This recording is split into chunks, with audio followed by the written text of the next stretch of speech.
What is up, everyone? Welcome to today's video. I am here once again with Panda, and we are doing the third saga of Epic, the Ocean Saga. Panda, I am so excited for this. Oh God, me too. I was waiting since we finished doing the last one. I was like, okay, when are we gonna do the next one? When are we gonna do the next one? Yeah, yeah, same here. I am so interested to see where they go with this because our boy's not got the protection of his little god anymore. No, Like no. Athena has been like, I'm kind of done with you at the moment. My man also decided to give his name, address, and social security number off to a bunch of Cyclopses he just pissed off. So not Yeah. the smartest idea. I think that's going to come back and haunt him much later. I don't think that's going to play into anything here. But as I understand, with the name like the Ocean Saga, I can only imagine that we are back on the water, traveling, trying to get home again, right? Yeah, and like I say, the Iliad and the Odyssey, they go over like the Odyssey, this is all based about, goes over at least 10 years. So he's on the journey for at least 10 years.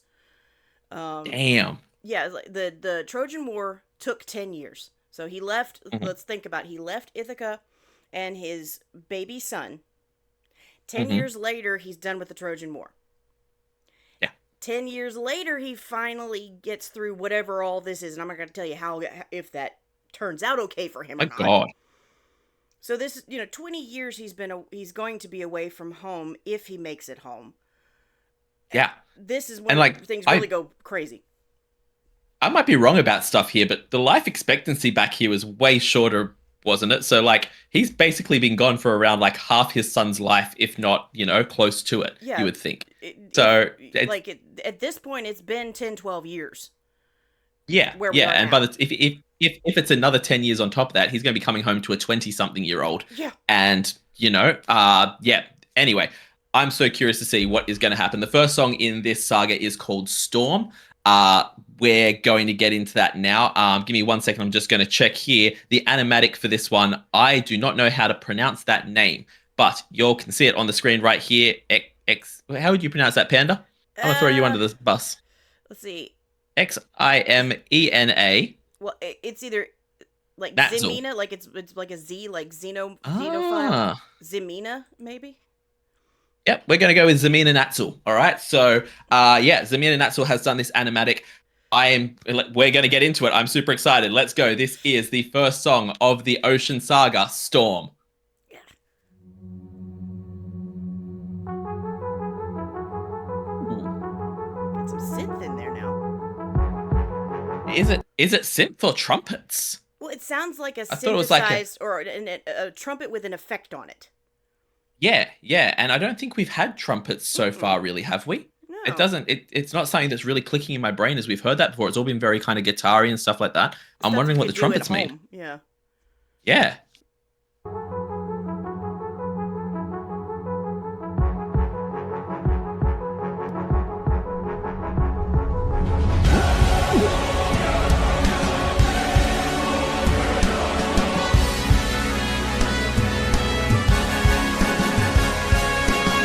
These waves and tides have grown in strength and size. Is it nature or divine or a blessing in disguise? Our homes inside, this storm's our final fight. Hang on a second. Hang on Okay. a second, because We are much we bigger have than we have been we this are time. we are Wow. so big, and we have vocals. That note that Jose just did. Is it Jose? Gosh, Jorge. I'm so bad with names, guys. Jorge, thank you. I Jorge. do it every time. I'm so sorry. But yeah, that note that he just popped out was gorgeous. Absolutely. Take like he is such an incredible singer. But I something's sparking my brain here because I know it's been said to like in the comments a bunch that characters in this musical have instruments associated with them. Okay? Yeah. The thing that sparks in my brain immediately is we're in the Ocean Saga now. Mhm. Immediately he's saying about big waves and like the sea is acting up, and he's like, is it a blessing? Is it divine? Are Hmm. trumpets going to be the Poseidon thing? Hmm. Are trumpets going to be the thing that is like the herald of Poseidon? Could be. And I could see that being a thing. and thinking of like, it's much bigger than it was before. I wonder if I may be reading too much into it. But we talked about how before it's been a lot of guitar, piano, and some percussion that could either be done at home or pulled up from a sound list in a program. Now Yeah. we've got choir, we've got trumpets, we've got, I mean, Yeah. a lot of more. Maybe it's like at this point it's gotten popular enough he's able to do more. Yeah, well, that's the thing is that I think that when you're saying it's a lot more and a lot more epic than that, with I felt like the original saga, the Troy saga, was quite big and that, and then the second saga because we did the old animatics. True. I feel like that one that would have been when I was working with a lower budget and like probably a smaller team and things like that. By this stage, I think you're right. The production's probably picked up a bit. There's a third saga. Yeah. It's probably popping off at this point, and they are going next level with this. It's awesome so far. And they're able to do the more instruments for the specific characters, and they're able to do more with the storyline based on the music. Yeah, well, the Epic fans have been absolutely amazing so far. So, guys, if you know anything about the like behind the scenes stuff, what was going on here, did Jorge have some kind of step up in this production? Did more people come onto the team? Anything like that? Let us know in the comments because we'd love to find out. But for now, let's get back into this. Waves and tides have grown in strength and size. Is it nature or divine, or a blessing in disguise? Our homes inside, this storm's our final fight. There's no time to die. Comrades, sir, brace for a storm. The likes of which we've never seen before. Brace for a storm. With hope so close, we must keep pushing forward. Full speed ahead. Sorry to pause again so soon. Ooh, there goes But the full what's speed up? There's that Oh full speed yeah. ahead. Good catch. Very good catch. Yeah, I didn't pick up on that. But no, the thing that my brain is just playing mess with me today, so I hope I haven't forgotten what I was going to say. No, the thing I was going to pick up on in that section there, I love the way the note that he does on Storm, the way it kind of dirt through that. You'd know more about that than I do because you have like vocal training and stuff like that. You know a bit more about what that kind of thing is, but the way he steps that note all around just sounds so damn good. It really does bring up the idea of waves, because he's going up and down in the arpeggio, up and down from the various ones, and it's never the same. Like, okay, he'll go up maybe one, and he'll go down maybe two, and then really up maybe one. I mean, so it's not the same wavelength every time. Yeah. So it really does put forth this idea of this choppy wave storms that they're riding on their ship. And that's a very clever idea. Yeah, and I feel like, I might be wrong here, but I feel like we're getting some foresight, we're getting some kind of hints dropped about what's to come with the fact that this song is Brace for a Storm. Yeah. A storm is coming. Yeah. I feel like that's very foretelling of what's gonna happen here. And But it's just the way that it's very reminiscent of like the Hans Zimmer, the big sweeping things. Like, say, it reminded me of the big sweeping notes on the desert in Lion King. Those big, huge, and it is epic and frightening because they're in the middle of a storm, and that's a big thing. But it's also very hopeful and upbeat, like he's trying to get his men to, okay, we can do this. We're okay. He's hyping them up, and that flows through in the epicness of the music. Epic. The thing that I will say about the character the whole way through this is that he's doing a fantastic job of being a leader, because like every time things have gone bad, he's kept a reasonably cool head. Run his mouth off a few times about things he shouldn't have, but kept a reasonably cool head. And in this situation here, you're right. He can't afford for the men to just go to shambles or not be listening or not be paying attention.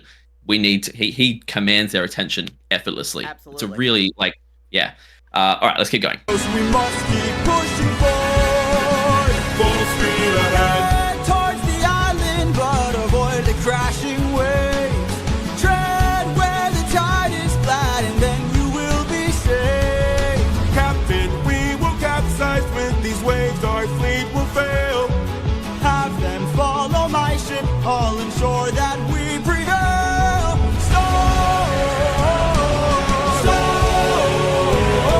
We're taking too much damage to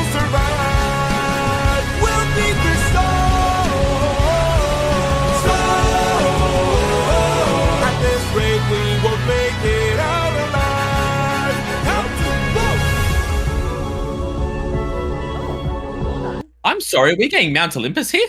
Yeah, that it's a floating. Okay, but going back before we get to that, Yeah. okay, t- Eurylochus, the other guy that calls him captain, is like, okay, dude, it's partly the animatics, but I get that he's saying, we're not gonna make it, we're not gonna make it, and Odysseus is telling him, we're gonna be Hmm. fine, it's great, you follow me, do this. But it's like he fell back on the floor and had his hands over his eyes. It's like, dude, what are you, 3? You're pitching a fit. Look, that's fair, but the thing that stood out to me about that whole section was I feel like this is a show of hubris. Like, I feel like he's got to lead his men and everything, but he's pretty confident that he can beat the storm and just follow me, everything will be fine. Tell them all to follow my ship. Right. And like, on one hand, yeah, a leader needs that kind of confidence. On the other hand, it doesn't always end up that great when No. you match your ego against a god. It hasn't worked out that great in most Greek mythology. I think that might come back to bite him. And I can see you don't want to. I can see why he's doing it though, because it reminds me of a joke, and I won't tell the whole thing because it's a long joke. But basically, a captain of a pirate ship wears a red shirt so that if he gets shot or cut, the blood won't show, and it makes his men more brave, and makes our captain is standing tall, and he's invincible. We can follow him. We'll be fine. So I can see why he's doing it. Yeah, it's like Deadpool. The captain wears the red so that his crewmates don't have to wear their brown pants. Right, there you go. You know what I'm talking about. Yeah, yep. The brown pants. But yeah, no, he has to show that confidence, and it's not like they can just be like, "Oh, you're right, the storm's too bad. Let's just turn around and go back." Like, you're still in the middle of the ocean, getting slammed by waves either way. You might as well keep pushing forward. But I just feel like he's got a lot of confidence here, and it might come back to bite him. We're gonna find out. But yeah, I'm curious about this floating island, and if what this is meant to be. We'll find out. Let's go.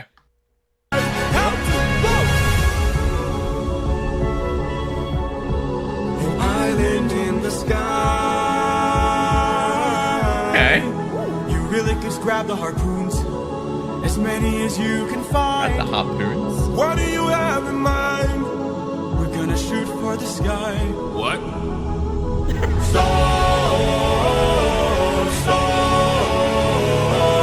Everyone grab a harpoon and aim it high. Vocal note there on high.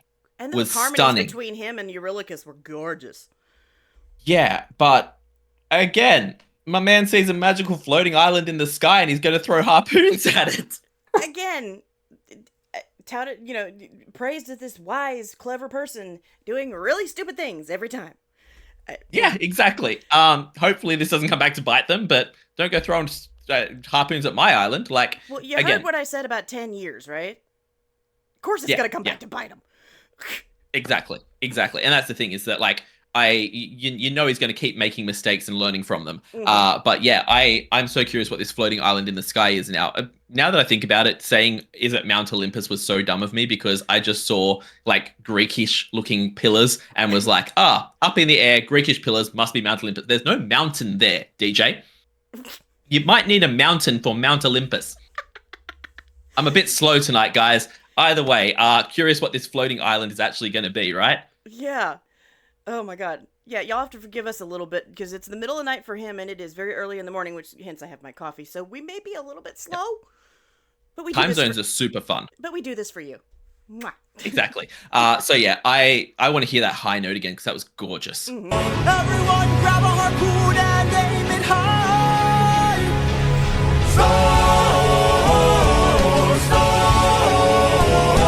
We're shooting for the island in the sky. In the sky.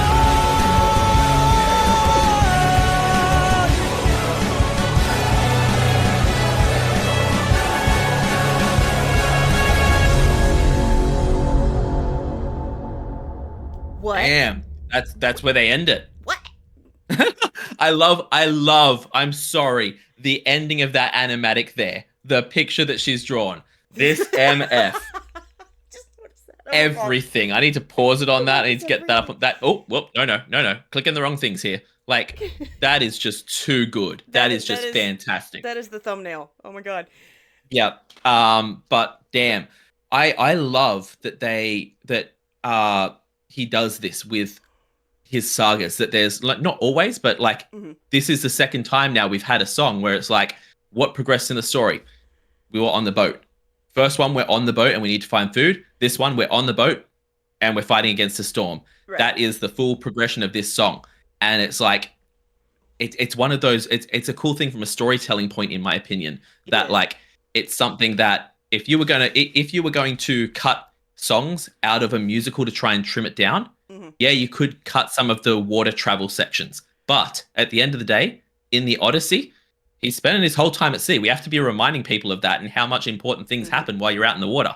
You can't just cut that out. So I like that he takes the time to just go, look, it's not about the different islands that he visited. It's about everything that happened on the journey. Right, It's really exactly. good job of telling the story. And that last bit was a total soundscape. I mean, I don't know if you noticed, I Mm. put my headphones a little closer to my face because I was like, it was completely overwhelming. Both sides all on my head. And I was like, this is something. That song is something I would listen to go to sleep. Honestly, ADHD. Fair. Uh, and because it is such a complete. It was complete. That's the word I want to use is Yeah, every part of your brain was engaged with all of definitely. that. It was And beautiful. it does a fantastic job of what they've done all along through this Hmm. musical of really giving that immersion, Hmm. like giving you that feeling like you are watching a full movie, Oh yeah. even though you're just watching little animatics while people sing. Like it feels so much more grand and so much larger Hmm. than like such a small thing at the moment. You can only imagine what this would be if it had a full movie musical, stage musical, anything like that. How mind blowing it would be. One of these Like, days, this needs to be on screen or on stage. I don't yep. care how much it costs. I want a ticket. I've made my decision in terms of what I would want from this because it's so long. I can't ever, unless they split it into 2 or 3 musicals, I don't think they could ever put it on stage without heavily cutting parts out. And I would never want that because everything we've seen so far is so good. Right. I know how much this is still for us to go through, and Hmm. it just wouldn't work on stage because you need 3 or 4 days to watch it. No. It, I This would work as a long ongoing TV show musical. yeah, a series. I Yeah. feel that way about a lot of movies, but that's a whole nother rant we won't get into here. But you're right, Yeah. because if they could split it up into a couple of seasons, like maybe a saga per season or Hmm. something like that, then you'd be Yep. able to fit everything in there and stay true to it. Yep, it's exactly why the Interview of the Vampire TV show is going so good because they have the space to put all the little details in. And it's the Hmm. same reason I'm excited for the Harry Potter TV show because they have the space to put all that in. I would want that for this. I would want them to have all the time and all the space to play with Yep. because this is just freaking epic. That's what it is. It's epic. But yeah, I hope you guys all enjoyed this reaction. As always, please check out the original video linked in the description below. Give it a like, give it a comment. Check out the like and comment on the animatic. Check out Jorge's page. He is incredible, and I want to see so much more of his stuff. I can't wait. Also, leave a like and a comment on this video and subscribe to this channel. It helps out so much. And check out Panda's channel. The next reaction to Epic will be being posted first on Panda's page. So check out Panda, subscribe to her so that you don't miss the next part of the Ocean Saga. And yeah, also check me out over on Patreon. I run weekly polls for the reactions that I do on the channel. I also do weekly TV show reactions, a monthly movie reaction, a monthly live stream, and at the highest tier, you can get a guaranteed reaction on the channel. Panda, you also have a Patreon where you do a whole bunch of behind-the-scenes goodies and pre-releases and things like that. So yeah, check out Panda's Patreon. And we will see you all in the next reaction video. Have a great day, night, morning, evening, afternoon, whatever time zone you're in. And we'll see you next time. Bye.